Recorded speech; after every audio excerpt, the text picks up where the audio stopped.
نحمدہ و نصلی علی رسولہ الکریم اعوذ باللہ من الشیطان الرجیم بسم اللہ الرحمن الرحیم وَيَقُولُ الَّذِينَ آمَنُوا لَوْلَا نُزِّلَتْ سُورَةٌ مومن اکثر کہا کرتے ہیں کہتے ہیں کہ وہ سورت ہم پر کیوں نازل نہیں ہوئی۔ یہ کون سی صورت ہے جس کے بارے میں وہ کہتے ہیں کہ وہ سورت نازل کیوں نہیں ہوئی؟ اس کی تشریح آگے قرآن خود بتا رہا ہے۔ فَإِذَا أُنزِلَتْ سُورَةٌ مُحْكَمَةٌ، جب ان پر سورت وہ نازل ہوتی ہے جو کہ محکم انداز میں، پختہ واضح انداز میں، جس میں ذکر ہوتا ہے، وَذُكِرَ فِيهَا الْقِتَالُ، اور جس میں قتال کا ذکر ہوتا ہے، قتال کا حکم ہوتا ہے، قتال کا بیان ہوتا ہے۔ رَأَيْتَ الَّذِينَ فِي قُلُوبِهِم مَرَضٌ، جن کے دلوں میں مرض ہے تم ان کو دیکھو گے، ينظرون إليك نظر المغشی علیہ من الموت، کہ وہ ایسی نظروں سے دیکھیں گے آپ کو جیسے مردہ نظروں سے، جیسے کہ ان پر موت چھا رہی ہو، ان نظروں سے، مردہ آنکھوں سے، مردہ نظروں سے، بجھی ہوئی آنکھوں سے آپ کو دیکھیں گے۔ فَأَوْلَىٰ لَهُمْ،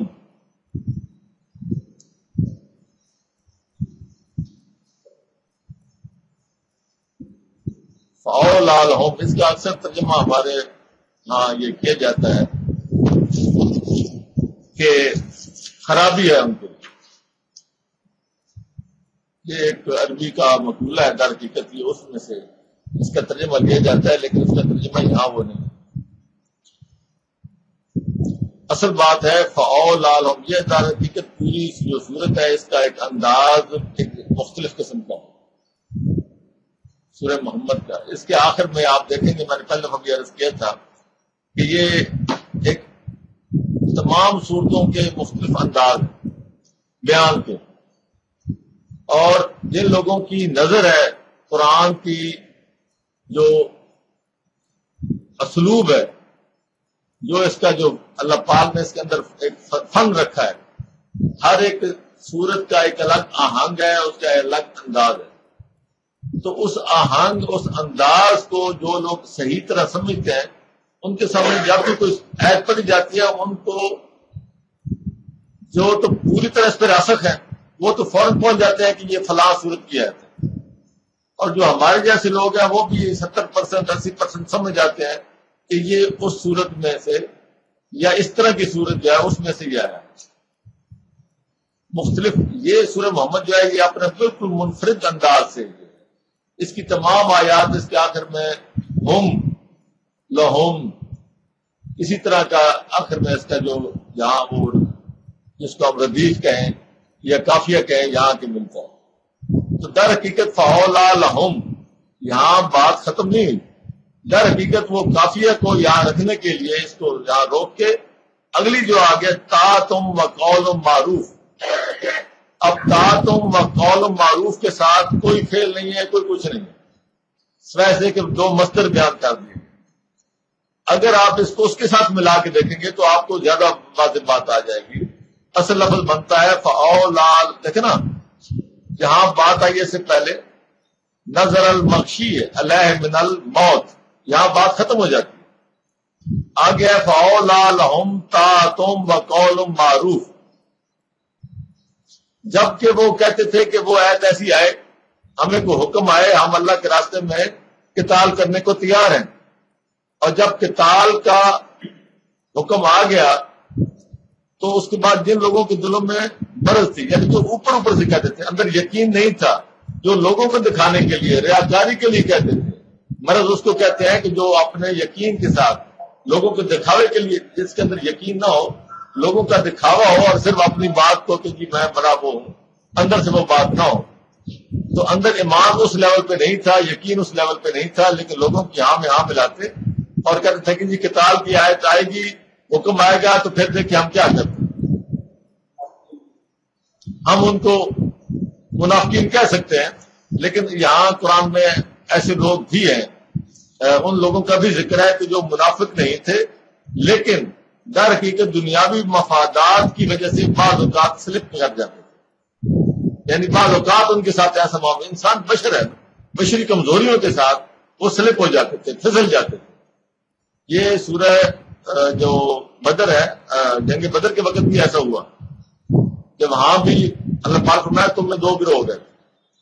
تو یہ چیزیں ساتھ ساتھ چلتی ہیں۔ یہ در حقیقت ہمیں اس لیے بیان کیا جاتا ہے کہ جس معاشرے میں تم رہ رہے ہو وہاں اگر تم یہ مطالبہ کرو کہ جو معاشرہ، جس معاشرے میں رہ رہا ہوں سارے ایسے ہی ہو، تو ایسا معاشرہ تو رسول اکرم کے زمانے میں بھی نہیں تھا۔ مزہ یہ ہے، کمال یہ ہے کہ آپ اس معاشرے میں ہر طرح کے لوگوں کو ساتھ لے کے چلیں، اس کا نام ہے حکمت۔ ہمارے ہاں لوگ جو ہیں فوراً یہ دوسروں پر کفر کے فتوے لگا دیتے ہیں، واجب القتل ہونے کے فتوے لگا دیتے ہیں۔ یہ در حقیقت وہ حکمت سے خالی ہے۔ وہ کہتے ہیں جیسے ہم ہیں ایسے بنو، پھر بات ہے۔ ہر کوئی اپنی بات کو لاگو کرنا چاہتا ہے، لیکن اگر بنیادی باتوں میں اختلاف نہ ہو، توحید میں اختلاف نہ ہو، رسالت میں اختلاف نہ ہو، قرآن کے اللہ تعالیٰ کی طرف سے آخری اور مکمل وہی احکام ہونے میں اختلاف نہ ہو، تو کوئی ایسا مسئلہ نہیں۔ باقی باتیں جو ہیں وہ معاشرے میں ساتھ ساتھ چلتی ہیں، اور سمجھا کر ان کو بتا کر اللہ تعالیٰ کے کلام کے تحت ان کو لا کے معاملات کو سیدھا کیا جا سکتا ہے۔ یہی ہے حکمت۔ اسی معاملے پر اللہ پاک نے ایک جگہ پہ فرمایا ہے نا کہ یہ اللہ تعالیٰ کی رحمت ہے کہ تم نرم دل ہو، ورنہ آپ سے بہت سارے لوگ بھاگ جاتے۔ تو وہ وہی لوگوں کی بات ہے جن کے اندر کوئی پھسلنے والے، بلکہ رسول اکرم کے بارے میں آیا کہ اگر آپ پر اللہ کی رحمت نہ ہوتی تو یہ لوگ تمہیں بھی پھسلا دیتے۔ تو یہ وہ ہر معاشرے میں ہوتے ہیں، کمزور دل یا توجیہ لینے والے، اپنی جان بچانے والے، دنیا کو آگے سوچنے والے، لیکن وہ وقتی طور پر ان کے اندر یہ ابال آتا، جیسے کہ بعض اوقات کسی انسان کے اندر دوسرا یہ بھی ایک ابال تھا وقتی کہ آنے دیں جی حکم قتال کا، دیکھیں گے، یہ بھی ایک اندر کا جوش تھا، جذبہ تھا۔ لیکن جب وہ حکم آیا تو جن کے اندر یہ وقتی جوش تھا، عارضی تھا، وہ بیٹھ گئے۔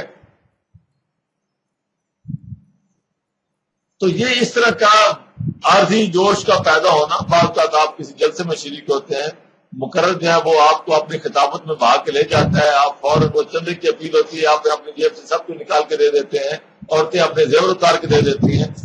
تو وہ اس کے بعد جب گھر آ کے سوچتے ہیں، کہتے ہیں یار میں نے یہ کیا کیا۔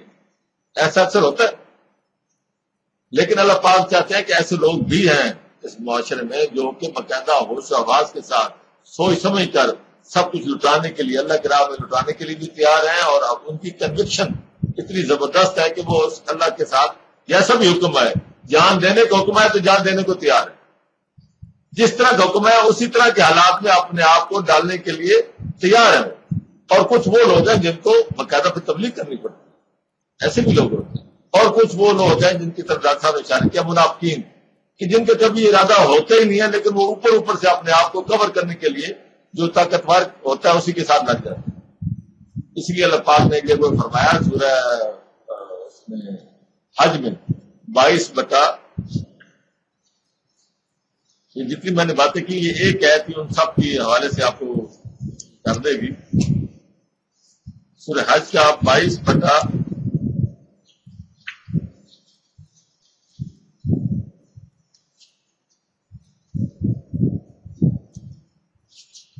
11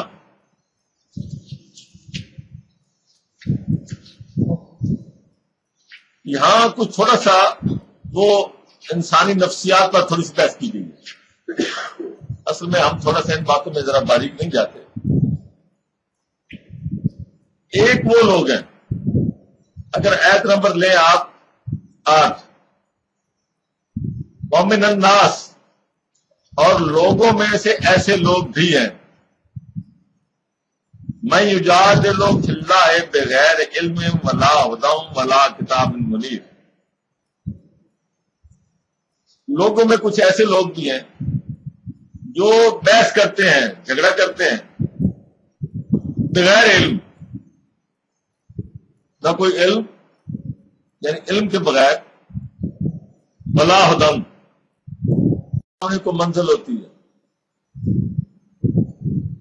ولا کتاب منیر، نہ وہ کوئی روشن کتاب، یعنی نہ قرآن سے کوئی لیتے ہیں، نہ ان کے سامنے کوئی منزل مقصود ہوتی ہے، نہ ان کے پاس علم ہوتا ہے، لیکن انہوں نے جھگڑا کرنا ہے۔ ایسے لوگ ہیں اکثریت۔ اللہ پاک نے آگے جا کے اس ذہن کے بارے میں بتایا ہے کہ یہ کیوں ایسا کرتے ہیں۔ شان یہ اتنے ہی تکبر ہوتا ہے، اپنی گردن مروڑ کر لیضل عن سبیل اللہ، کہ اللہ کے راستے سے لوگوں کو روکتے ہیں، گمراہ کرتے ہیں۔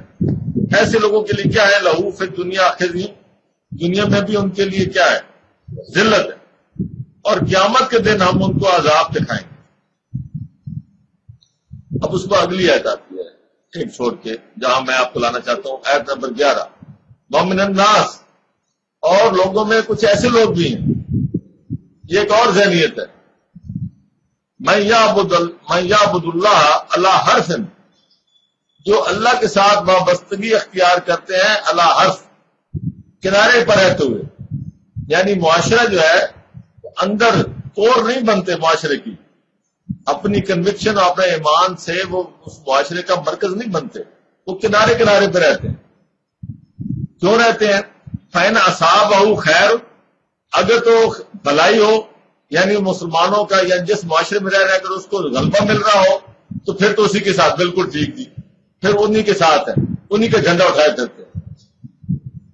اور وَإِنْ أَصَابَتْهُ فِتْنَةٌ، اور اگر کوئی آزمائش آ جائے،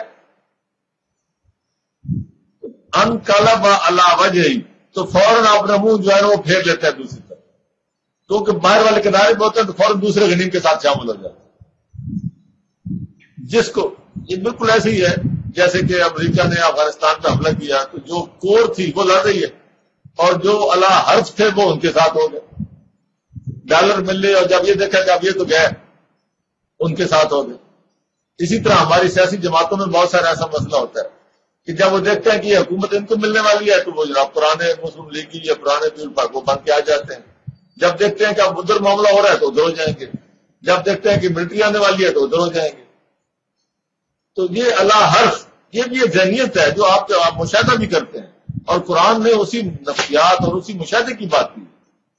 اس طرح کے بھی لوگ، تو اس طرح قرآن میں یہ ایک الگ چیپٹر ہے، اس حوالے سے بہت ساری آیتیں میں ایک دفعہ اکٹھی بھی کی تھی کہ مختلف جو انسانی، کیونکہ انسان کو جس نے بنایا وہی سمجھتا، تو اللہ پاک نے انسانی ذہنیت، انسانی نفسیات کو جہاں جہاں ڈسکس کیا ہے، جہاں جہاں بحث کیا ہے، وہ بڑے کمال کی۔ یہ ایک الگ مضمون ہے۔ میں اس لیے کہتا ہوں کہ دنیا کے تمام علوم کا منبع جو ہے نا، یہ قرآن ہے۔ در حقیقت ہم قرآن کی طرف آئے ہی نہیں، ابھی ہم قرآن کے ترجمے میں پڑے ہوئے ہیں، فلاں عالم نے ترجمہ کر دیا، فلاں نے تفسیر لکھ دی، ابھی علوم کی طرف تو ہم آئے ہی نہیں۔ ہم نے نام تو لکھ دیے، علوم الاسلامیہ، جامعہ آپ سمجھتے ہیں نا، بالکل جس میں تمام علوم جمع ہو، لیکن وہاں ہوتا کیا ہے؟ ابھی کچھ بھی نہیں۔ قرآن کے علوم،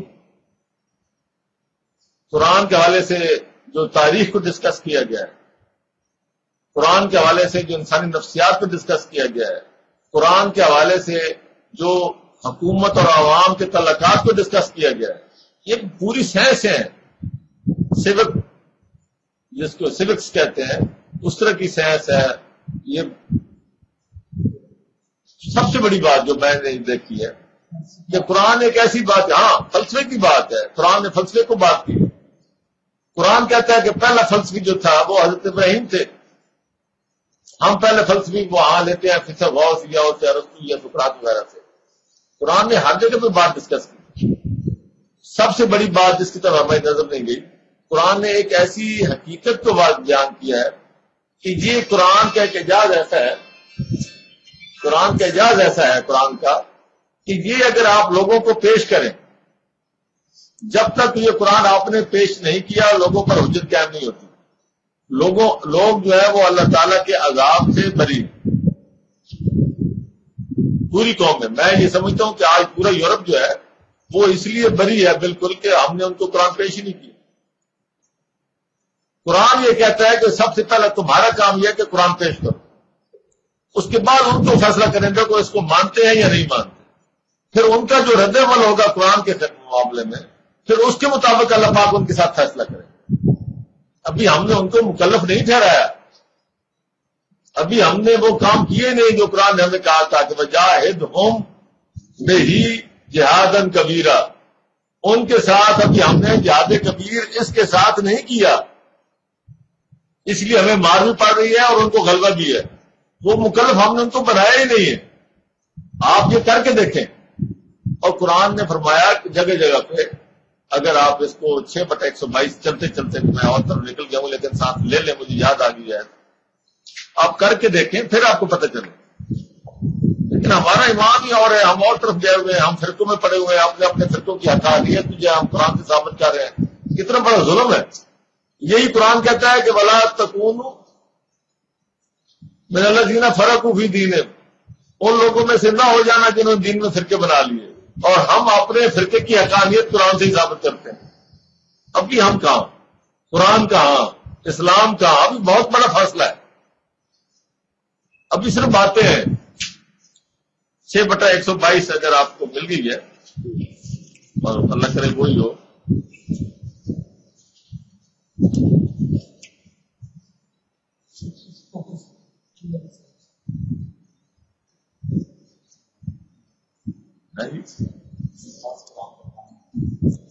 جی 121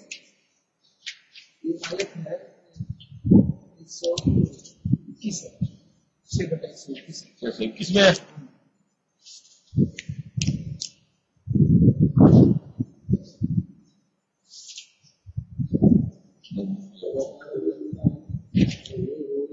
میرے خیال میں کہیں تھوڑی سی یہ لفظ شروع ہوتا ہے کذاب آل فرعون، تو وہاں چلو ٹھیک ہے، مجھے یاد آ جائے گی تو دوبارہ آئیں گے، ٹائم ضائع نہیں کرتے اس طرح۔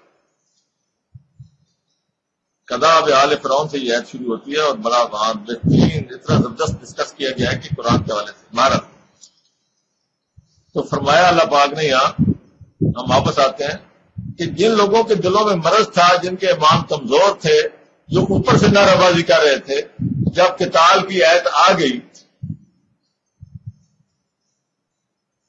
جب یہاں ایک اور بات یاد آئی،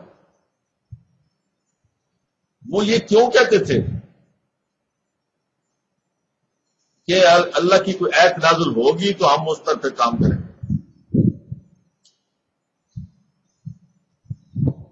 اب بات سمجھ،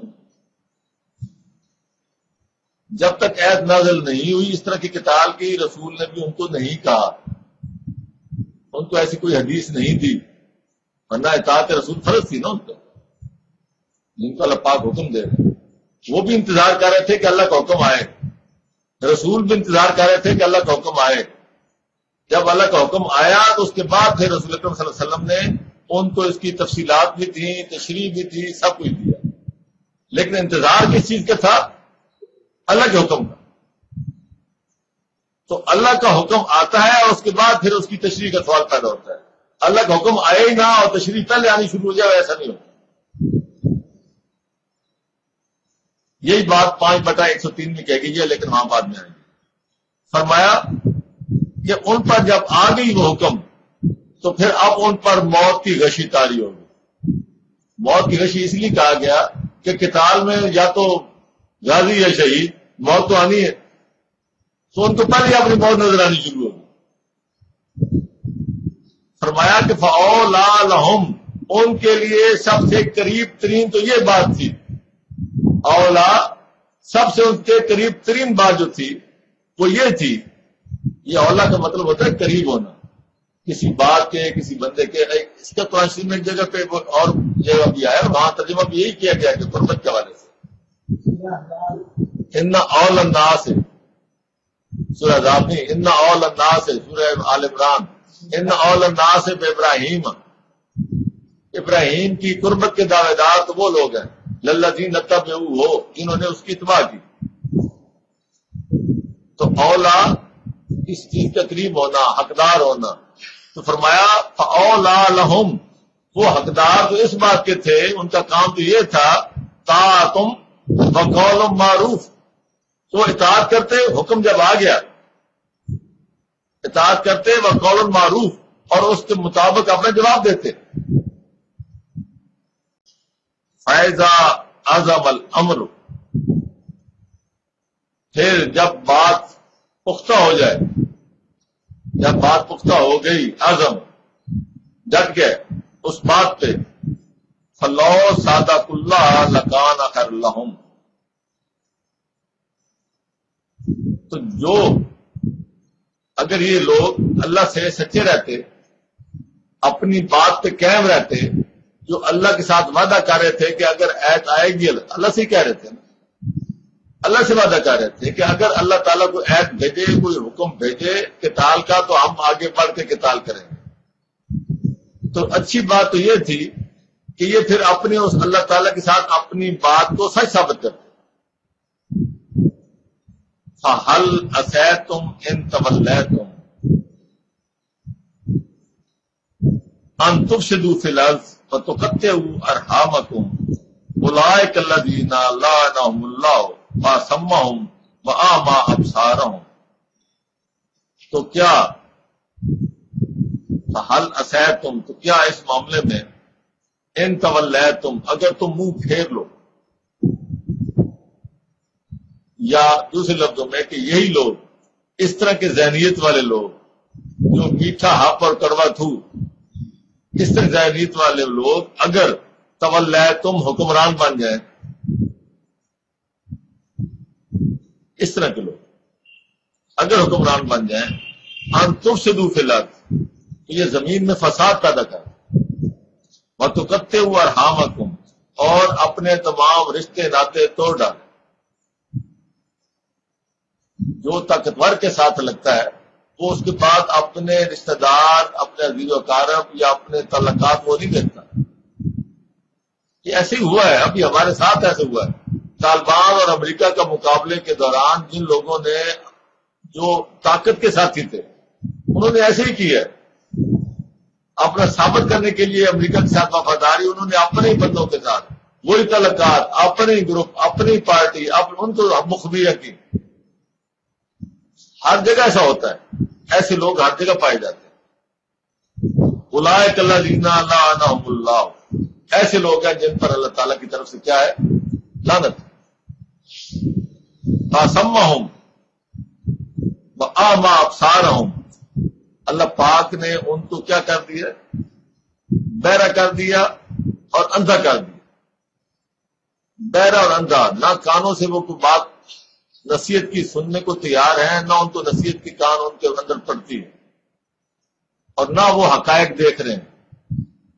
آما، یہ وہ ہوتا ہے جو اپنے حقائق سے آنکھیں چرا لے، اپنے مفادات کی پٹی اپنے اوپر باندھ لے، وہ ہوتا ہے اندھا۔ اللہ پاک نے کہا ہے کہ ایک آدمی کو دنیا میں وہ کہ کیوں اٹھایا؟ وقت کن تو بصیرہ، جبکہ میں تو دیکھتا تھا۔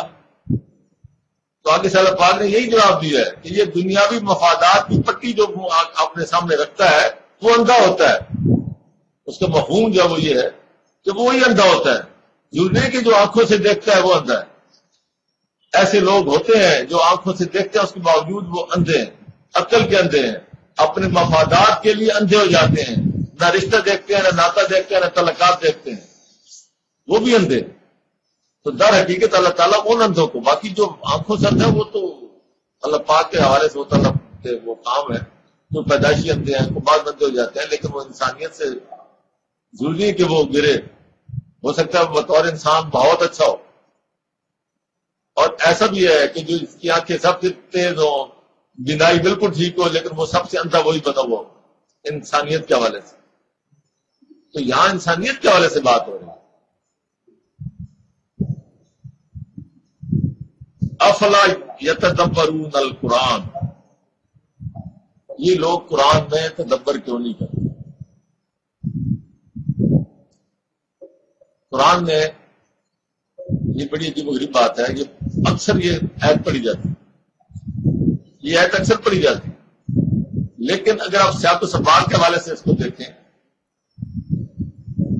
تو اللہ پاک یہاں جو بات کر رہے ہیں ان لوگوں کی بات کر رہے ہیں جنہوں نے اپنے آپ کو نہ سننے کو کوئی تیار ہے، نہ کوئی دیکھنے کو تیار ہے، اور فرمایا کہ یہ لوگ قرآن میں غور کیوں نہیں کرتے، تدبر کیوں نہیں کرتے؟ یہ وہی لوگ تھے جو کہتے کہ اگر قرآن میں حکم آئے تو ہم ماننے کو تیار ہیں۔ تو تدبر جو ہے قرآن کے حوالے سے اس میں 3 باتیں آتی ہیں. پہلی بات سننا، وہ جو سننا چاہتے نہیں، اور آما یہاں وہ دیکھنے والی بات نہیں ہے، وہ اپنے مفادات کی پٹی کو آگے ہٹا کے قرآن کے اندر غور و فکر کرنا، اپنے مفادات کی پٹی ہٹا کے اندھا پن اپنا دور کر کے پھر قرآن کے اندر غور کرنا. تو ہمارا اندھا پن کا سب سے بڑا سبب جو ہمارے ہاں ہے وہ فرقہ پرستی ہے. جو ہمارے ہاں معاملہ ہے آج کل وہ یہ، ہر آدمی اپنے اپنے فرقے کی حقانیت اور اپنے اپنے فرقے کی سچائی ثابت کرنے کے لیے وہ قرآن میں غوطہ-زن ہو رہا ہے، اور ہر کوئی اپنے اپنے لیے موتی چن کے لا رہا ہے اپنے طریقے. اور جس کو وہ کوئی چیز نہیں ملتی وہ غلط روایات کو لے کے اور اپنی بات کو سچ ثابت کر رہا ہے. جتنے فرقے ہیں اگر آپ کتابیں پڑھیں ان کی آپس میں تقابلی، آپ حیران ہو جائیں گے کہ آپ کو ایسا بھلائیوں میں بھٹکاتے ہیں کہ آدمی سوچتا ہے جو قرآن سے ساتھ وابستہ ہوتا ہے وہ بالکل اس کی بنائی اللہ پاک کی طرف سے اتنی صحیح ہوتی ہے، وہ سمجھ آتا ہے کہ یہ کیا کہاں بھٹک رہے ہیں. فنا یو فکون، قرآن یہ پوچھتا ہے تم کہاں بھٹک رہے ہو، ہم نے تمہیں قرآن دیا ہے تم کہاں بھٹک رہے ہو. ہر ایک فرقہ جو بندی ہے حدیث کے آپس میں اتنے مناظرے چھپے ہوئے ہیں، جو بندی بریلوی کے اتنے مناظرے چھپے ہوئے ہیں، بریلوی یا حدیث کے اتنے مناظرے چھپے ہوئے ہیں، آپ ان کے دلائل دیکھیں. کوئی بھی یہ نہیں کہتا کہ میرے پاس روایات نہیں ہے، نہ کوئی مانتا ہے کہ ہر ایک اپنا بھرپور ہے کہ ہمارے پاس ذخیرہ ہے پورا، اور سب اپنے اپنے ذخیرے کو جا کے منسوب کرتے ہیں رسول اکرم سے. وہ کہتے ہیں تمہاری روایت غلط ہے، وہ کہتا ہے تمہاری روایت غلط ہے، وہ کہتا ہے تم گستاخ رسول ہو، وہ کہتا ہے ہم عاشق رسول ہیں. ایسے عجیب و عجیب روایات اور ایسے عجیب و عجیب دلائل، قرآن کا نام و نشان نہیں. قرآن کی بات تو نہیں کرتا، سارے فرقوں کی بنیادیں آخر کار وہیں سے تلاش کرتے ہیں. قرآن کی ایک آیت لی تبرک کے طور، میں کئی دفعہ یہاں بات بھی کر چکا ہوں کہ ایک آدمی نے، عطا محمد نام کے آدمی نے مرزا غلام محمد قادیانی کو خط لکھا کہ تم اپنی یہ جو مسیح موعود والی جو بات ہے یا مہدی والی، یہ تم تو روایات سے بیان کرتے ہو، تم تو نبی ہونے کا دعویٰ کرتے ہو، قرآن سے ثابت کرو. تو اس نے پھر باقاعدہ ایک کتاب لکھی جس کا نام ہے شہادت القرآن، یعنی قرآن کی گواہی. میرے پاس وہ کتاب پڑھی ہے. اس میں شروع پہلا فکر یہی ہوتا ہے کہ ایک آدمی، عطا محمد نام کے ایک آدمی نے مجھے یہ خط لکھا ہے اور اس نے مجھے یہ مطالبہ کیا ہے، تو میں بتاتا ہوں کہ قرآن میں کتنی دلیلیں ہیں میری اس مہدی ہونے کی اور مسیح موعود ہونے کی. میں نے یہ کتاب بڑی مشکل سے لی، اس پہ وہ عام طور پہ دیتے نہیں ہیں کسی. میں نے کہا قرآن کے حوالے سے دلیلیں ملیں گی. اور عطا محمد جو ہے وہ آدمی ہے جو کہ علامہ مشرقی کا والد ہے، علامہ عنایت اللہ خان مشرقی کے والد کا نام عطا محمد تھا، اس نے خط لکھا. تو وہ وہاں جناب شروع کرتے ہیں، آدھا صفحہ یا ایک صفحہ ہوگا، غالباً 200 صفحے کی کتاب ہے یا 150 صفحے کی ہوگی، مجھے یاد نہیں ہے لیکن بارے اتنی ضرور ہے. ایک صفحہ ہوگا جس میں انہوں نے قرآن کی آیتیں دی ہیں جس کا نص سے مضمون سے تعلق ہی نہیں، اور اس کے بعد روایات پہ روایات، روایات پہ روایات، 200 صفحے تک. پہلا سوال یہی تھا کہ تم روایات سے ثابت کرتے ہو، اب قرآن سے ثابت کرو. کہتا میں دیتا ہوں. کتاب کا نام ہے شہادت القرآن. اب کچھ اس کے پاس ملے تو تب نا. ہر بندہ جو روایات سے وہ لے رہا ہے، یہیں سے نبوت کشید ہو رہی ہے. یہ بہائی جو ہیں یہ بھی وہیں سے. میں ایک دفعہ ان کے پاس بیٹھا تھا، مجھے اس کے بعد مجھے انہوں نے بلایا نہیں ہے. پھر انہوں نے دعوت کی، صحافی بھی آئے ہوئے تھے اپنی بات کو پروموشن کے لیے، اور تکلف چائے تھی، بسکٹ وغیرہ تھے، سب کچھ تھے. اسی طرح کمرے بیٹھے تھے، پنکھا چل رہا تھا 56 انچ کا، ایک ہی پنکھا چل رہا تھا پرانا سا. تو ایک کوئی انہوں نے سامنے لایا کہ یہ شفیع صاحب ہیں، یہ فلاں بینک کے ریٹائرڈ وائس پریزیڈنٹ ہیں. وہ کہتے ہیں دیکھ جی الحمدللہ میں تو مسلمان تھا لیکن میں نے حقانیت دیکھی، میں نے قرآن سے دیکھا، میں نے فلاں سے دیکھا، میں نے خود کیا، اور میں آج جو ہے نا میں بیائی ہوں. میں بیاہی ہو چکا ہوں، میرے بچے بھی بیاہی ہیں، یہ وہ، انہوں نے سب کے سامنے بالکل مجمع مسحور ہو رہا تھا. انہوں نے کہا میری محترم بات یہ ہے، جو کچھ میں آپ سے سمجھا ہوں اور جو کچھ میرا ذاتی مطالعہ ہے تمہارے دین کے بارے میں، اور یہی معاملہ ان کا بھی ہے، کیونکہ دعوت ایک ہی ہے نا، مہدی موعود یا مسیح موعود کے حوالے سے آگے پھر نبوت بن جاتی ہے. میں نے کہا جی بات یہ ہے کہ آپ کا دعویٰ یہ ہے کہ جو آپ کے مہدی تھے محمد علی باپ، علی محمد باپ، انہوں نے سب سے پہلے جو دعویٰ کیا تھا وہ کہا تھا انہوں نے کہ میں قائم آل محمد ہوں. اچھا یہ جو بھائی ہیں یہ وہی نبی ہیں جیسے ہمارے یہاں ادھر آئے تھے خود ساختہ، لیکن وہ آئے ہیں شیعوں میں اور یہ آئے ہیں سنیوں میں. سنیوں نے بھی ایک پیدا کیا، شیعوں نے بھی ایک پیدا کیا، کیونکہ سارے روایتوں کے اسیر ہیں نا. اصل بات جو میں آپ کو بتا رہا ہوں، یہ روایات کے آپ کو شاخسانے. ایک کتاب میں چلتے چلتے میں ان کی بات پہلے ختم کر لوں پھر میں آپ کو اگلی بات بتاتا ہوں. تو یہ شاخسانے کیا ہے کہ میں نے یہ کہا کہ مجھے یہ بتائیں کہ انہوں نے دعویٰ کیا قائم آل محمد. قائم آل محمد اہل سنت کے ہاں یہ حدیث کو نہیں مانتے، یہ تو شیعہ حضرات کی حدیث ہے. تو پہلی بات یہ ہے کہ جو اس کا دعویٰ ہے اس پہ 70% کم از کم ورنہ 80% تو ویسے بھی پوری امت مسلمہ اس حدیث کو مانتی نہیں، باقی رہ گیا 20%. اور اگر میں آپ کو یہاں ثابت کر دوں بیٹھے ہوئے کہ یہ حدیث غلط ہے تو کیا آپ کا نیچے سارا ڈھانچہ ختم نہیں ہو جاتا؟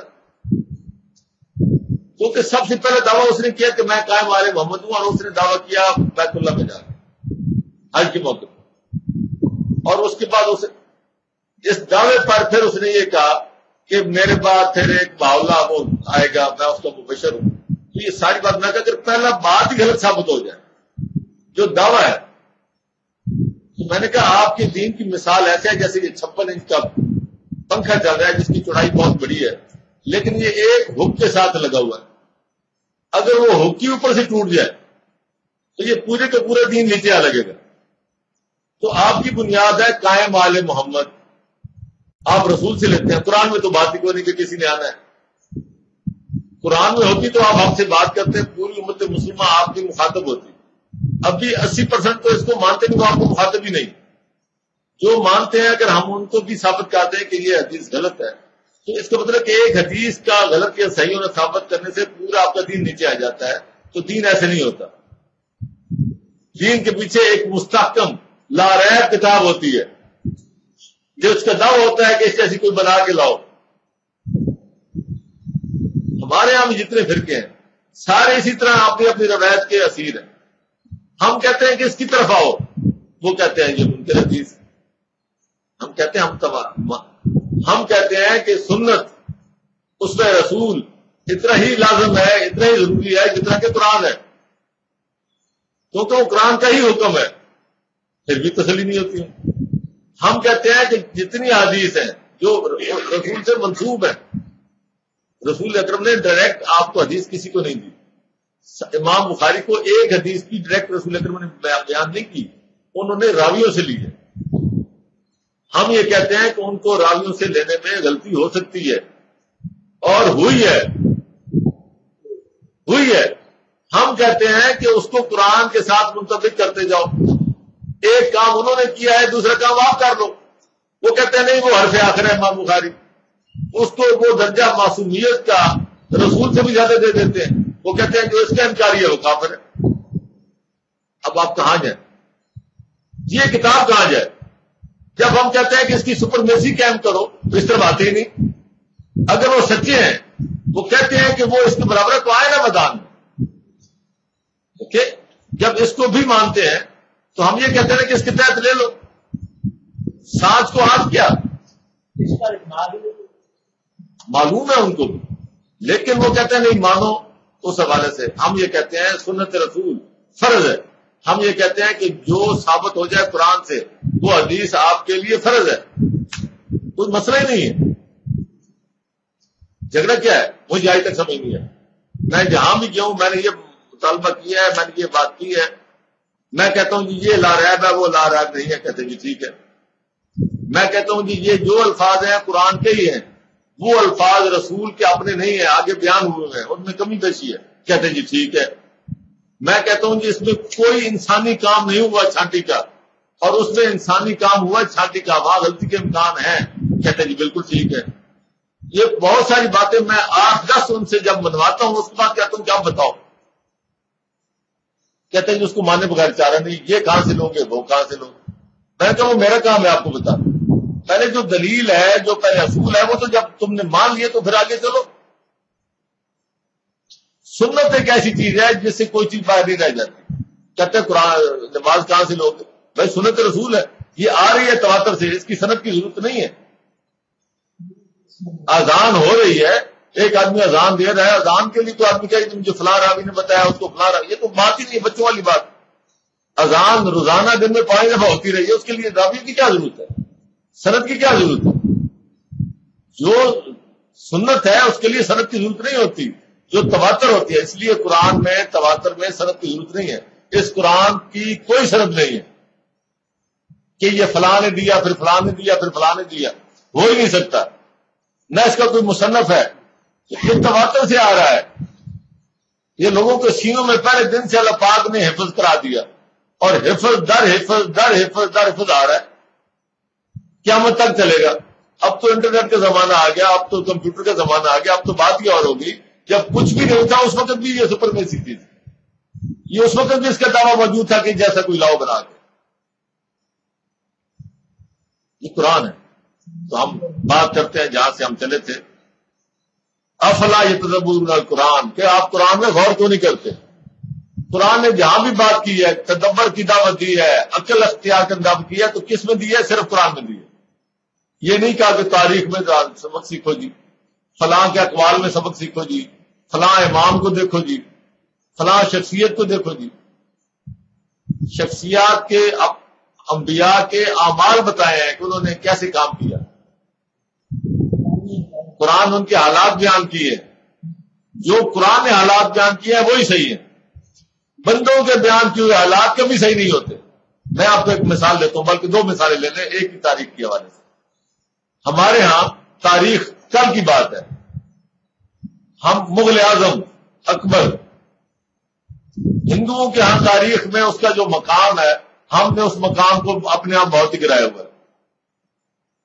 وہ اس کو روشن خیال اور پتہ نہیں کیا کیا اور اس کی بیان کرتے ہیں، اس کی صفات بیان کرتے ہیں. ہم کہتے ہیں وہ سب سے برا تھا. جو ہمارے ہاں تاریخ،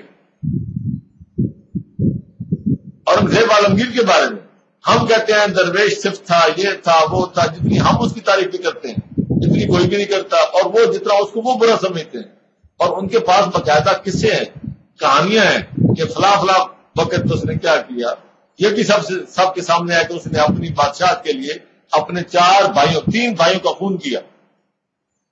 ایک بھائی کی آنکھیں نکال کے ڈال دی، والد کو اپنے کو اس میں قید کر دیا اس میں قلعے میں. ہم ان چیزوں کو اگنور کرتے ہیں. وہ ہم کہتے ہیں ہاتھوں سے قرآن لکھتا تھا، ٹوپیاں سیتا تھا، یہ کرتا تھا وہ کرتا تھا. بھلا اس طرح کی حکومت چلتی ہے؟ یہ ہم نے بنایا ہوا ہے. ہم بھی افراد و تفرید کے شکار ہیں، وہ بھی افراد و تفرید کے شکار ہیں. تو تاریخ تو ایسی ہوتی ہے. لیکن جب قرآن بتاتا ہے کہ حضرت موسیٰ اور فرعون کے دور فرعون نے کیا کیا اور موسیٰ نے کیا کہا، وہ اوتھینٹک ہے. یہ ہے تاریخ، یہ قرآن کی بات ہے. اس لیے اللہ پاک کہتے ہیں تاریخ میں مت جاؤ، لوگوں کے پیچھے مت جاؤ. جو ہم نے بیان کیا ہے، جو قرآن میں تاریخ آئی ہے، جو قرآن میں شخصیات کا کردار آیا ہے، اس پہ غور کرو. یہ افلا یتدبرون القرآن، لوگ قرآن میں غور کیوں نہیں کرتے؟ کیا مسئلہ کیا ہے؟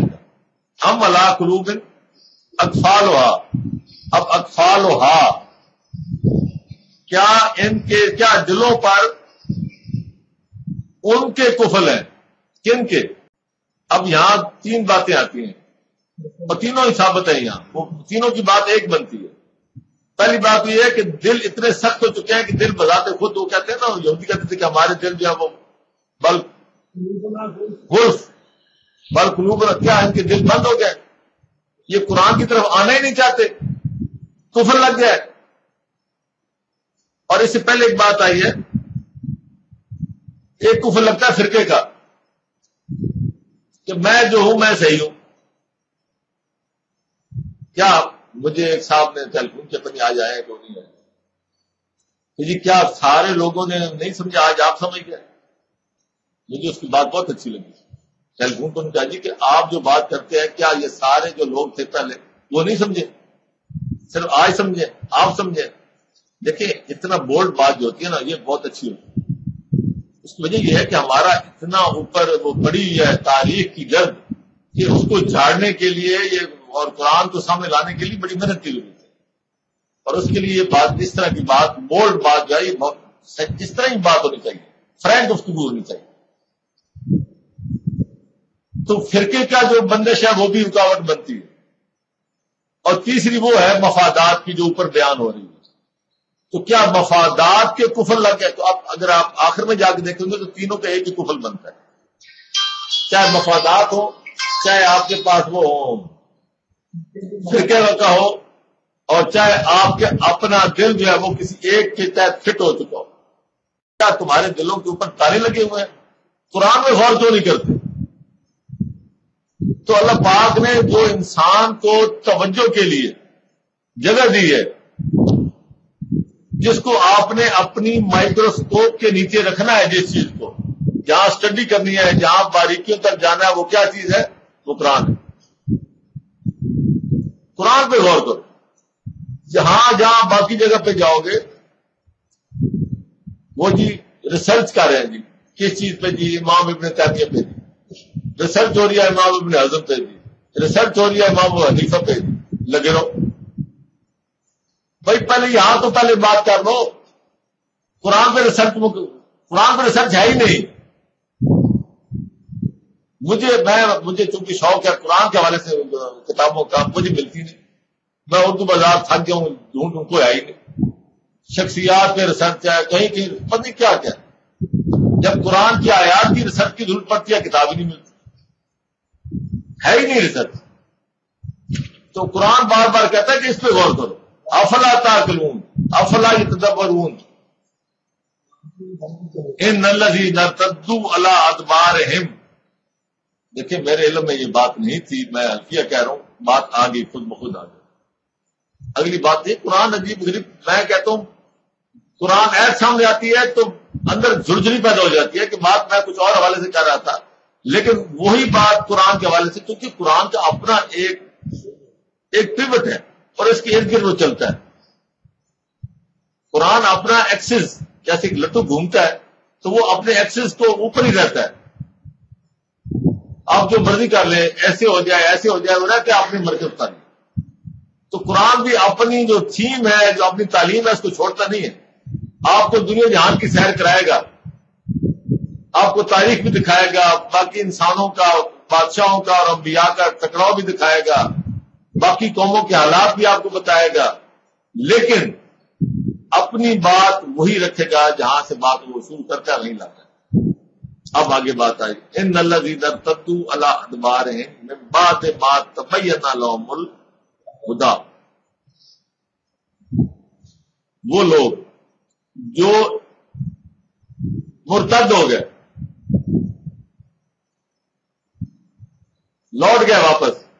مرتد اس کو کہتے ہیں جو آپ اپنی جگہ چھوڑ دے، واپس ہو جائے، جو پیٹھ دے کے چلے گئے.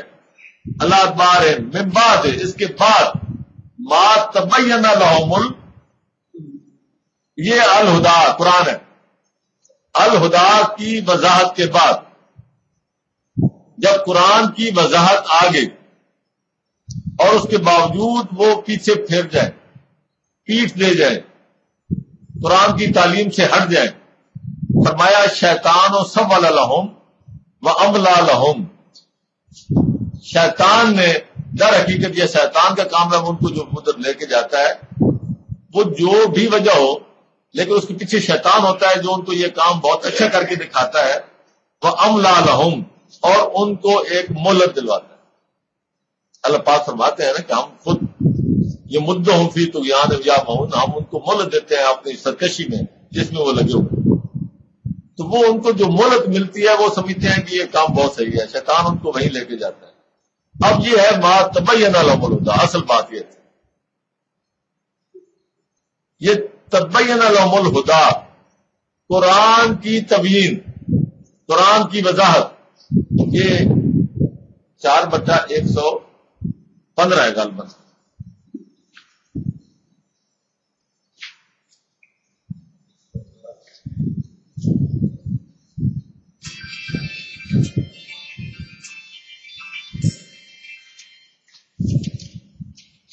چار بٹا 115.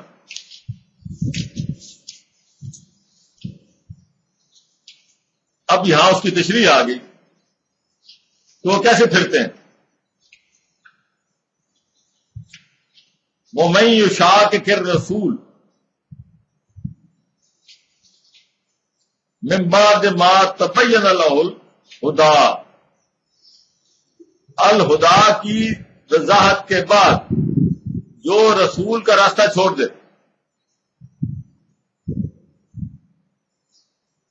جو شاقق رسول، جو رسول کی مخالفت کرے. ہم یہ کہتے ہیں کہ یہی ہے سنت رسول، جو قرآن کے ماتحت، قرآن کی وضاحت کے ساتھ چلتی ہے. قرآن کا حکم آتا ہے تو رسول کی تشریح شروع ہوتی ہے. قرآن کا حکم آیا آخر میں صلاۃ، تو تب رسول نے صلاۃ کی تشریح دی، وضاحت کر دی. تو رسول کی وضاحت، سنت رسول جو چھوڑ دیتا ہے قرآن کی وضاحت کے باوجود، اب اس کا مطلب یہ ہے کہ جو سنت ہے اس کا کنٹرولر کون ہے؟ قرآن ہے. من بعد ما تبین الہدا، الہدا کو چھوڑا نہیں ہے، الہدا کی تبیین، الہدا کی تشریح کے بعد جو رسول کا راستہ چھوڑ دے تو پھر کیا کرے؟ وَيَتَّبِعْ غَيْرَ سَبِيلِ الْمُؤْمِنِينَ، اور جو مومنین کا، سبیل المومنین، سبیل المومنین کے علاوہ کسی اور کی اتباع کرے. یتبع غیر سبیل المومنین، سبیل المومنین. اب آپ دیکھیں عجیب و غریب اللہ پاک لفظ استعمال کیا ہے کہ یہ پوری ہے جو ہے، یہ پورا چاہتی ہے کہ اس کی اتنی تشریح ہو کہ پوری کتاب بنتی ہے. یہاں آپ سبیل رسول نہیں کہا، میں موٹی موٹی بات کر رہا ہوں آپ سے. جو رسول کی بات شروع کی رسول سے، جو رسول کی مخالفت کرے، رسول کا راستہ چھوڑ دے، اس کے بعد اس کے سامنے وضاحت آ گئی. کس چیز کی وضاحت؟ قرآن کی. تو قرآن کی وضاحت کے بعد جو رسول کا راستہ چھوڑ دے، تو رسول کے راستے پہ جانے والے کون ہیں؟ مومنین. وہ جو راستہ رسول پہ چلیں گے اس کا نام کیا ہوگا؟ سبیل اس کا نام ہے حمل تواتر. رسول سے راستہ نکلا، مومنین نے اپنایا، تو جس راستے کو مومنین نے اپنا لیا وہ کیا ہے؟ عمل تواتر ہے. جو عمل تواتر سے ہٹ گیا اور اس عمل تواتر سے ہٹ کے کوئی اور راستہ اس نے اختیار کیا، یتبع غیر سبیل تو وہ کوئی اور راستہ اختیار کرے جو رسول نے نہیں کیا، جو مومنین نے بھی نہیں کیا. قرآن کی تشریح کے عمل کے تسلسل کو اللہ پاک کہہ رہا ہے سبیل المومنین. اب بات سمجھے، قرآن پاک کی تشریح کا جو رسول کا عمل ہے اس کا جو تسلسل ہے وہ کیا ہے؟ سبیل المومنین. جو اس تسلسل سے ہٹ گیا وہ غیر سبیل المومنین پر چلا گیا. اللہ پاک فرماتے ہیں نولہ ما تولی، وہ جدھر جاتا ہے ہم اس کو جانے دیتے ہیں. جاؤ جی، روکنے کی کیا ضرورت ہے؟ جائے. اب اس کے لیے کسی کتاب کی ضرورت نہیں ہے. کتاب تو ہے، کتاب کی تشریح تو ہوگی. یہ اعمال کی بات ہے، یہ عمل کی بات ہے. بھائی یتبع، اتباع ہوتا ہے عمل کا. کتاب ایک ہی رہنی ہے. اسی ایک کتاب کی وضاحت رسول کے عمل سے اور پھر اس کا تسلسل سبیل المومنین کی شکل میں، پھر جو اس سے ہٹے. اب یہاں تین باتیں آتی ہیں اور تینوں ہی ثابت ہیں. یہاں وہ تینوں کی بات ایک بنتی ہے. پہلی بات یہ ہے کہ دل اتنے سخت ہو چکے ہیں کہ دل بذات خود، وہ کہتے ہیں نا، یہودی کہتے تھے کہ ہمارے دل جو ہے وہ بل قلوب، کیا ان کے دل بند ہو گئے، یہ قرآن کی طرف آنا ہی نہیں چاہتے، کفر لگ گیا ہے. اور اس سے پہلے ایک بات آئی ہے، ایک کفر لگتا ہے فرقے کا کہ میں جو ہوں میں صحیح ہوں. کیا مجھے ایک صاحب نے ٹیلی فون کیا پتہ آج آئے کیوں نہیں آئے. جی کیا سارے لوگوں نے نہیں سمجھا, آج آپ سمجھ گئے؟ مجھے اس کی بات بہت اچھی لگی. ٹیلی فون پر کہا جی کہ آپ جو بات کرتے ہیں کیا یہ سارے جو لوگ تھے پہلے وہ نہیں سمجھے, صرف آج سمجھے, آپ سمجھے؟ دیکھیں اتنا بولڈ بات جو ہوتی ہے نا یہ بہت اچھی ہوتی ہے. اس کی وجہ یہ ہے کہ ہمارا اتنا اوپر وہ بڑی ہے تاریخ کی گرد کہ اس کو جھاڑنے کے لیے یہ اور قرآن کو سامنے لانے کے لیے بڑی محنت کی ضرورت ہے. اور اس کے لیے یہ بات اس طرح کی بات بولڈ بات جو ہے یہ بہت جس طرح کی بات ہونی چاہیے, فرینک گفتگو ہونی چاہیے. تو فرقے کا جو بندش ہے وہ بھی رکاوٹ بنتی ہے. اور تیسری وہ ہے مفادات کی جو اوپر بیان ہو رہی ہے. تو کیا مفادات کے کفر لگ گئے؟ تو اگر آپ آخر میں جا کے دیکھیں گے تو تینوں کا ایک ہی کفر بنتا ہے, چاہے مفادات ہو, چاہے آپ کے پاس وہ ہو فرقے کا ہو, اور چاہے آپ کے اپنا دل جو ہے وہ کسی ایک کے تحت فٹ ہو چکا ہو. فرمایا نولی ما تولا, جدھر وہ جائے گا ہم اسے ادھر ہی لے جائیں گے, اور انجام کیا ہوگا وہ نسلے ہی, تو اس کو آخر میں جہنم میں لے جائیں گے. وسعت, اور وہ بہت بری جگہ. یہ ہے. اب دیکھیں اسی کے ساتھ اگر آپ 52/21 لے لیں,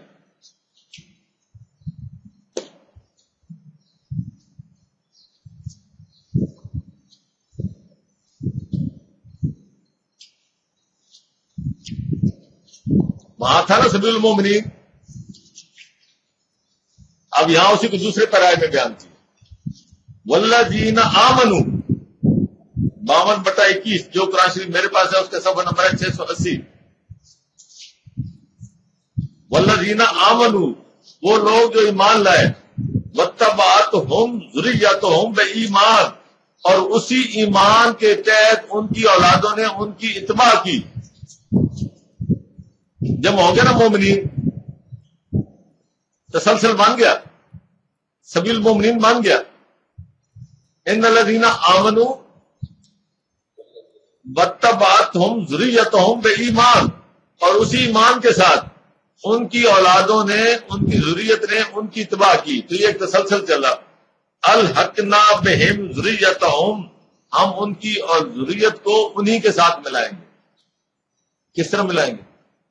یعنی یہ چین ہے, جیسے زنجیر ہے وہ ایک کڑی سے آگے ہوتی ہے, ہم ان کی وہ درمیان میں زنجیر ٹوٹنے نہیں دیں گے, الحاق رہے گا.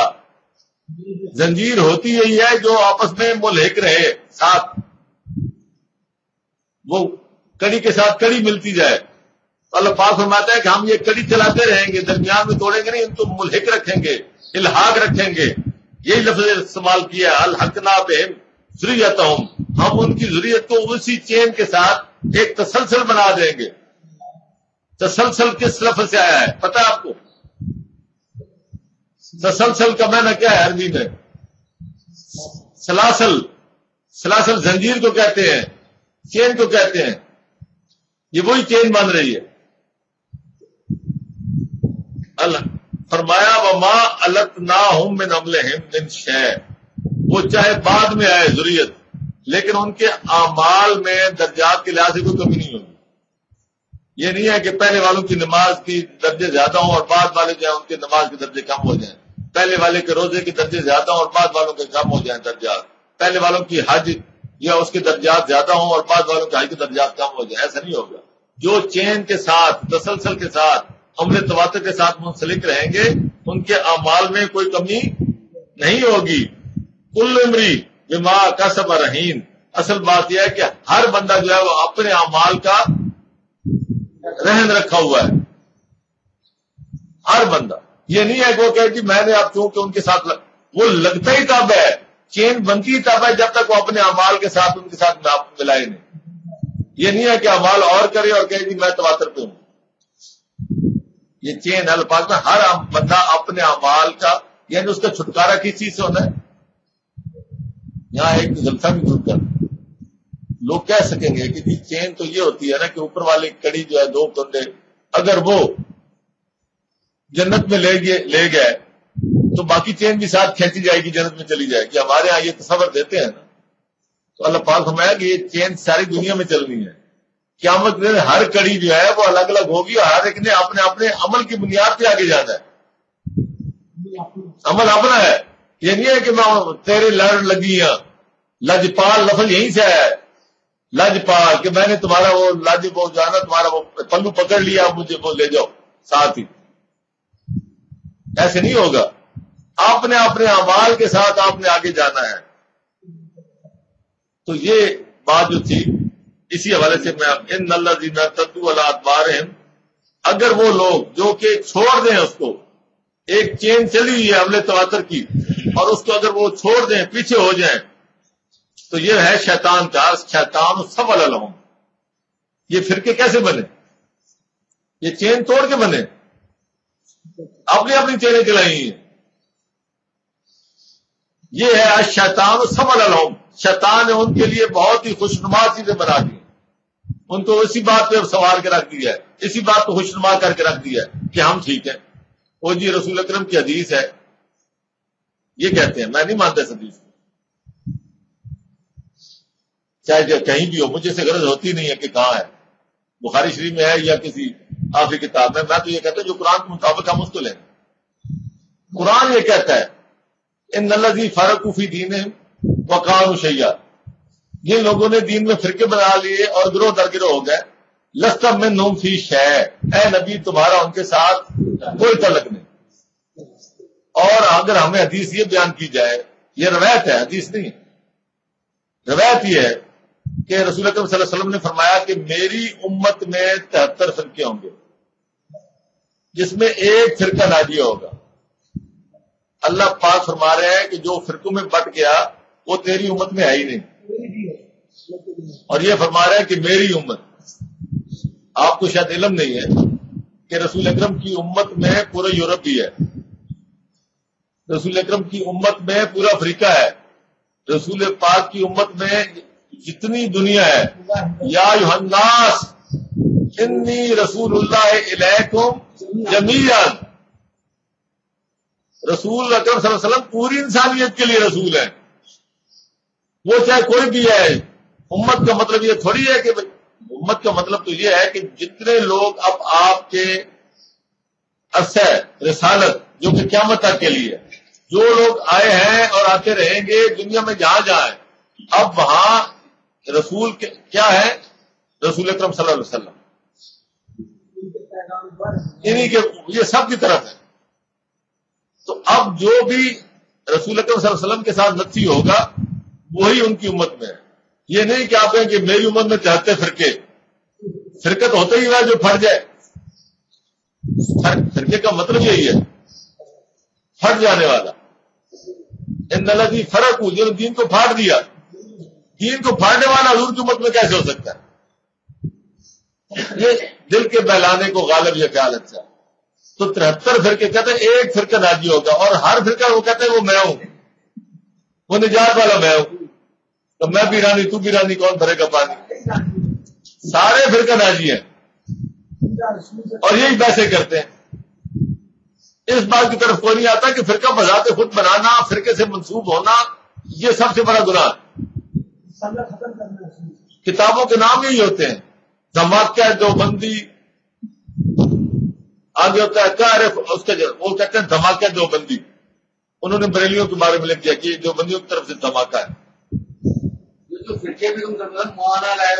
وہ آگے سے جواب دیتے ہیں بریلوی، کار خدا بندی بر دھماکہ دیوبندی. یہ آگے سے جواب آ رہا ہے. یعنی ہر بندہ اپنے اپنے فرقے کا نام لے کے آگے اپنی بات کو وہ کر رہا ہے. جو فرقے کے ساتھ منسوب ہے وہ قرآن کی روح سے وہ غلط ہے، وہ کسی گروہ میں ہے. اللہ پاک نے فرمایا کہ لست منہم فی شیء، اے نبی تیرا ہم سے کوئی تعلق نہیں. قرآن نے دو باتوں کی بڑی سختی سے منع کیا ہے. وَلَا تَكُونُوا مِنَ الْمُشْرِكِينَ 30/30، 30/29، 30/30. دو باتیں، دو باتوں کی سختی سے منع ہے. وَلَا تَكُونُوا مِنَ الْمُشْرِكِينَ، پہلی بات مشرکوں میں سے نہ ہو جانا. اور اگلی بات مِنَ الَّذِينَ فَرَقُوا فِي دِينِهِمْ وَكَانُوا شِيَّعًا كُلُّ حِزْبٍ بِمَا لَدَيْهِمْ فَارِقُونَ. اور نہ فرقوں میں بٹ جانا، ان لوگوں میں ہو جانا جنہوں نے دین میں فرقے بنا دیے اور گروہ در گروہ ہو گئے. اور ہر گروہ کہتا ہے میں ٹھیک ہوں، خوش ہے اس پہ، فرقہ ناجیہ میں خوش ہوں کہ یہ کام دونوں نہ کرنا. اور چلتے چلتے 3/104 یا 5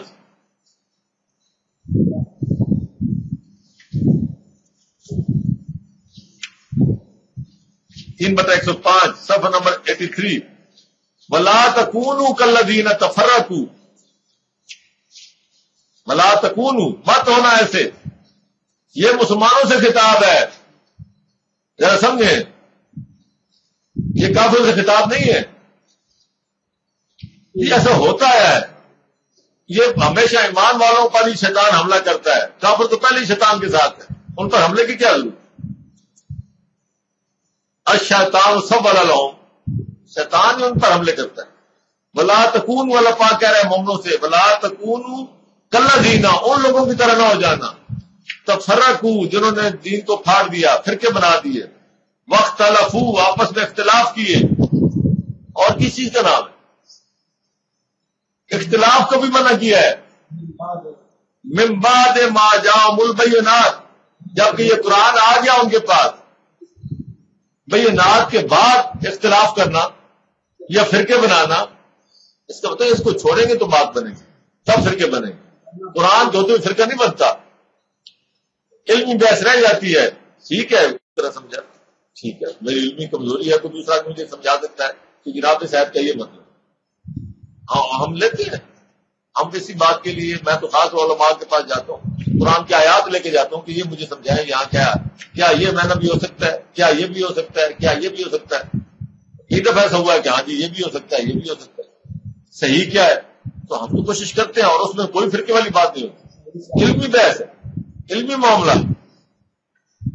وَلَا تَكُونُوا كَالَّذِينَ تَفَرَّقُوا وَاخْتَلَفُوا مِن بَعْدِ مَا جَاءَهُمُ الْبَيِّنَاتُ أُولَٰئِكَ لَهُمْ عَذَابٌ. یہ نہیں کہا، ذرا بات سمجھیں، ان کے لیے کیا ہے؟ عذاب.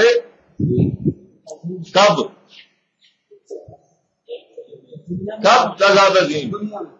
یہی سے شروع ہو جائے گا، اور ہوا ہے. یہاں یہ نہیں کہا کہ فی الآخرت، یہاں اللہ پاک نے بات چھوڑ دی. عذاب عظیم کا مطلب یہیں سے بات شروع ہو جائے گی. ان کے لیے عذاب عظیم ہے جو بھی فرقے میں شروع ہو گیا. اور آپ دیکھیں ابھی ہم کیا کہاں جا رہے ہیں، ہوا بھی اٹھ چکی ہے مسلمان کا. اللہ پاک نے ایک اور جگہ فرمایا کہ ولا تفرقوا، مت فرقے بنانا، تمہاری ہوا اکھڑ جائے گی. اور اس سے زیادہ اور ہوا کیا اکھڑے گی؟ سمجھنے کی بات ہے، اس کے باوجود ہم نہیں سمجھیں. اب ہم یہ باتیں کرتے ہیں امت کے لیے، یہ بات سمجھاتے ہیں، کہتے ہیں جی جناب یہ تو غلط ہے، یہ بندہ ہی غلط ہے، در سیدھی نہ جاؤ. شرک سے ہم روکتے ہیں، فرقہ پرستی سے ہم روکتے ہیں، فرقہ پرستی کا موجب بننے والی چیزوں سے ہم روکتے ہیں. یہ ہمارا فہم ہے کہ ہم سمجھتے ہیں کہ ان چیزوں سے فرقہ آ رہا ہے. سب بات غلط ہو، اس بات کا ہم بحث بھی کرتے ہیں، لوگوں سے سمجھتے بھی ہیں. لیکن اس کے باوجود یہ کہ جناب نہیں، ہماری طرح جیسا ہمارا ہے، یہی کام رسول اکرم سے کہا جاتا تھا. فَإِنْ آمَنُوا بِمِثْلِ مَا آمَنْتُمْ، اگر وہ ایمان لائے اس طرح جس طرح کہ تم ایمان لائے. اور جو سب سے زیادہ تھے نا سمجھدار اپنے وقت کے، وہ کہتے تھے کہ انو منو کما امن الصفا، ہم ایسے ایمان لائے جیسے کہ یہ بیوقوف ایمان لائے. سچی بات یہ ہے، ہم تو بیوقوف ہیں، نہ ہم چندے لیتے ہیں، نہ ہم کوئی مفاد رکھتے ہیں، نہ ہم کوئی متعلق ہے. جو بڑی بڑی بلڈنگ بنا رہے ہیں، چندے لے لیں، کیا بڑے بڑے مدرسے، بڑا کچھ، وہ تو باقی ہے، وہ سمجھدار ہے. بیوقوف تو ہم ہیں. وہ کہتے ہیں ہم ان جیسے مان لائیں. ہمارا ایک ہی مطالبہ ہے، صرف جب تک آپ فرقوں سے پاک نہیں ہوں گے اور جب تک آپ قرآن کی طرف نہیں آئیں گے. یہ دو باتیں، ایک ہے علمی اور ایک ہے عملی. علمی بات یہ ہے کہ قرآن کی طرف آؤ، اور عملی بات یہ ہے کہ فرقوں کو چھوڑ دو. ایک عمل کی بات ہے اور ایک علم کی بات. بس اس امت کا انشاءاللہ مقدر بہت تیز ہے. ہم آگے چلتے ہیں. یہ جو لوگ ہٹ گئے سنت سے، رسول اکرم صلی اللہ علیہ وسلم کے طریقے سے، شیطان نے ان کو کیا کیا؟ خوشنما بنا دیا اور ان کو مہلت دلوائی. ذالکا بأنہم قالوا، یہ اس وجہ سے کہ وہ کیا کہتے تھے، قالوا للذین کارہوا ما نزل اللہ سنطیعکم فی بعض الامر، سنطیعکم فی بعض الامر، وہ کہتے تھے ما کارہوا ما نزل اللہ، جو اللہ نے نازل کیا اس سے جن کو کراہت آتی ہے، بیزاری ہے، وہ ان کو دوبارہ نہیں کھا رہا، ان کے وہ اپنے مفادات کے خلاف ہے معاملہ، اللہ کا نازل کردہ وہ معاملہ ان کو سوٹ نہیں کرتا، ان کے میں وہ کہتے ہیں جو لوگ اللہ کی اتاری کتاب سے بیزار ہیں، یہ ان سے کہتے ہیں کہ ہم تمہاری بعض کاموں میں تمہاری مدد کریں گے۔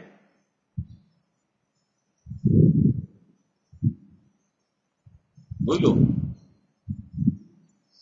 وہی جو میں نے کہا تھا، دو پارٹیاں، ایک جو اللہ حرف عبادت کرتے ہیں، جب کوئی طاقت آتی ہے دیکھتے ہیں پروگرام بھاری ہے تو ادھر ہو جاتے ہیں، تو جو کارہوا ما نزل اللہ، وہ لوگ زیادہ ادھر جاتے ہیں، وہ کہتے ہیں کہ ہم تمہارے کئی معاملات ہم تمہاری مدد کریں گے۔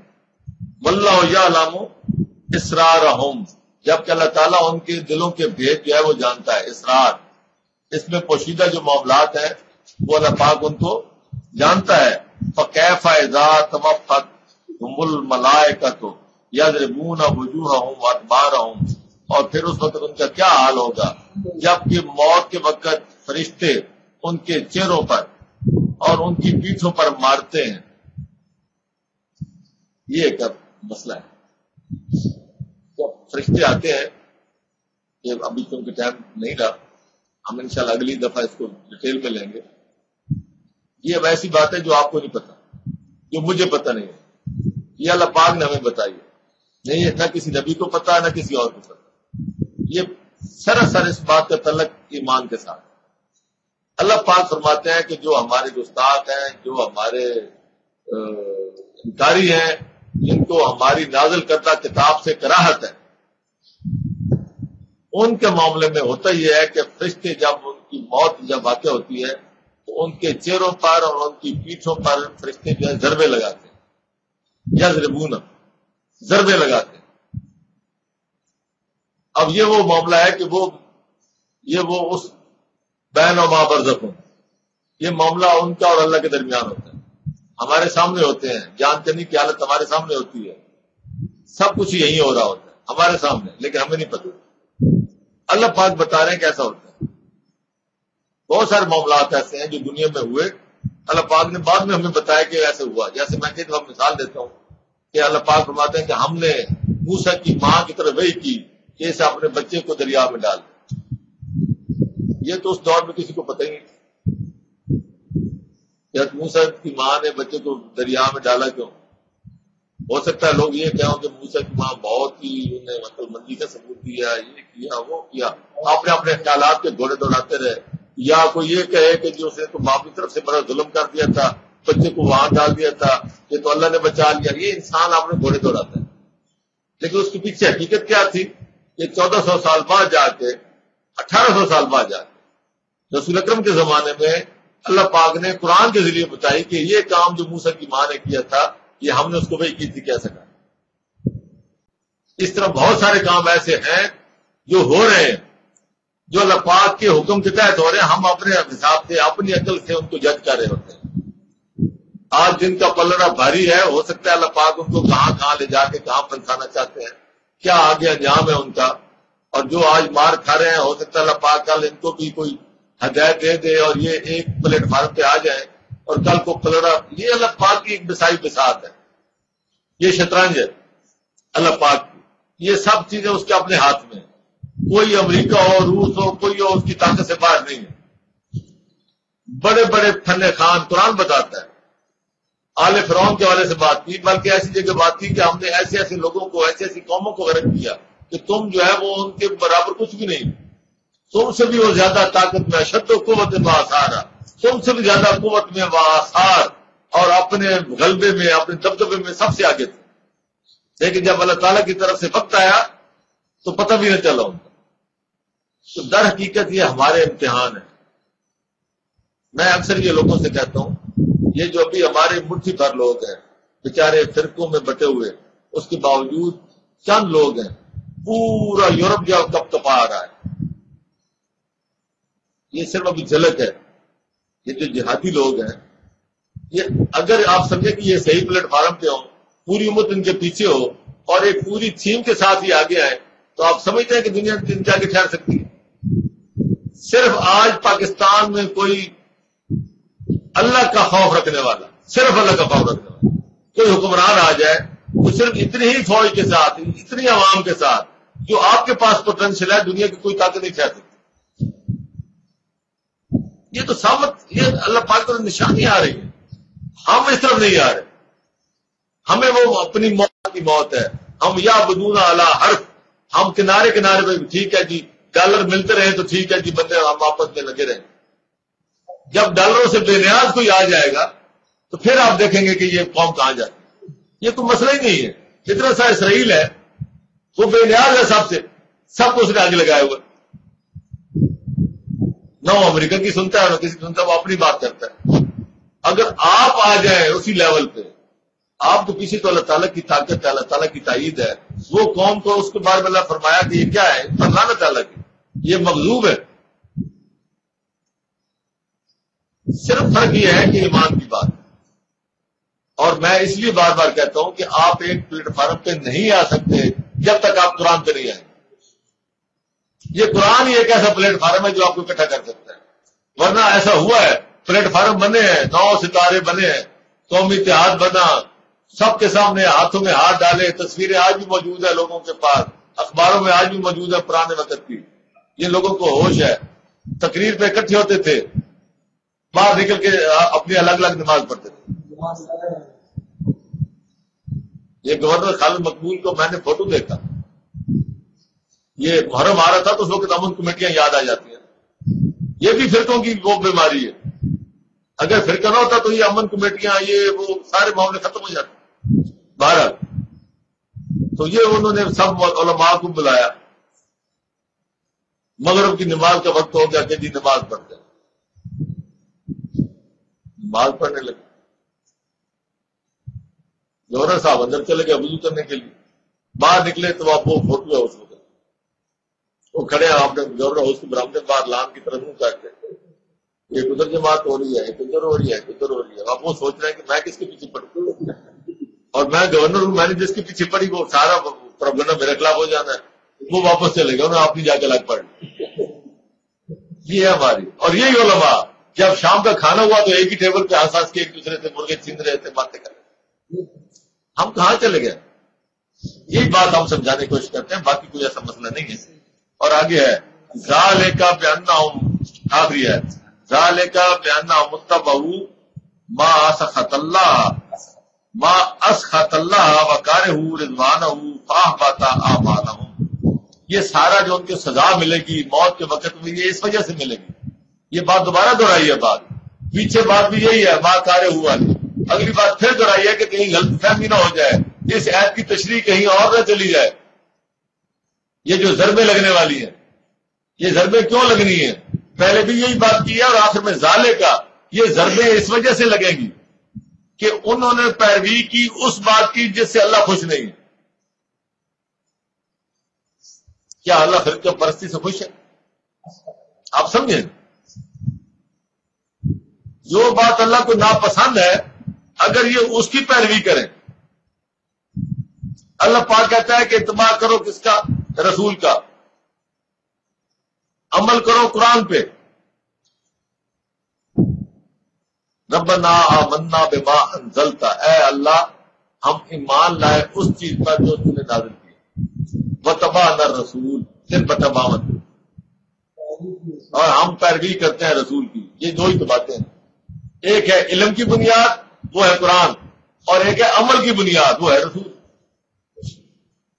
دو ہی تو باتیں ہیں. علم لینا ہے کہاں سے؟ قرآن سے. وہ کہتے ہیں علم یہاں سے نہ لو، دوسری جگہ سے لے. وہاں سے لیتے ہیں تو کوئی نہ کوئی نبی بن جاتا ہے، وہاں سے کوئی نہ کوئی اپنی روایت لے لیتا ہے، وہ کہتے ہیں یہ روایت غلط ہے، وہ دوسرا کہتا ہے یہ غلط ہے، آپ ایک نیا بیر ذخار شروع ہو جاتا ہے، اب اس کے پیچھے بھاگو کہ کون سی روایت ٹھیک ہے، کون سا راوی ٹھیک ہے، کس راوی کا جو ہے وہ آخری عمر میں دماغ خراب ہو گیا تھا، کس راوی کا پہلی عمر میں جو بیٹا مر گیا تھا، کس پتنی کیا راوی کے پیچھے بھاگو، راوی کے نام کتنے اور ان کے پیچھے بھاگو.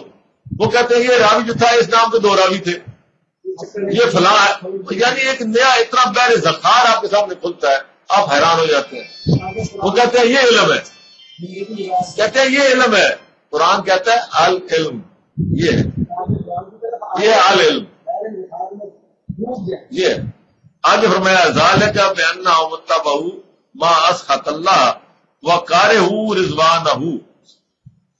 جب آپ اللہ کی ناپسند چیز کے پیچھے ہوں گے، اس کا مطلب یہ ہے کہ آپ کو اللہ تعالیٰ کی رضا سے کراہت آ رہی. اگر آپ ما انزل اللہ سے کراہت کریں گے تو اس کا مطلب ہے کہ پھر اللہ کی رضا سے بھی کراہت ہے، اللہ کا رضوان سے بھی پھر آپ دور ہوں گے. جب ما انزل اللہ سے آپ دور ہوں گے، پہلے کیا تھا؟ کارہوا ما نزل اللہ. جب اللہ کا نازل کردہ چیز اگر آپ اس سے دور ہوں گے تو پھر اللہ کی رضوان سے بھی دور ہوں گے. فَأَحْبَطَ أَعْمَالَهُمْ، پھر تمہارے سارے کیے کرائے پہ پانی پھر جائے گا. میں نے کئی دفعہ یہ عرض کی ہے کہ اعمال جو ضبط ہوتے ہیں وہ ہوتے ہیں جو تم اچھا کرتے ہو. برے اعمال ضبط کرنے کی کیا ضرورت اللہ پاک کو؟ وہ تو موج ہوگی کہ جتنی میری برائیاں وہ ضبط ہوگی. جو اچھے اعمال آپ نے کیے ہیں، جو آپ نے خیرات کیا ہے، حج کیے ہیں، عمرے کیے ہیں، وہ سارے اچھے اعمال بھی اس وجہ سے آپ کے ضبط ہو جائیں گے. تو مال ہے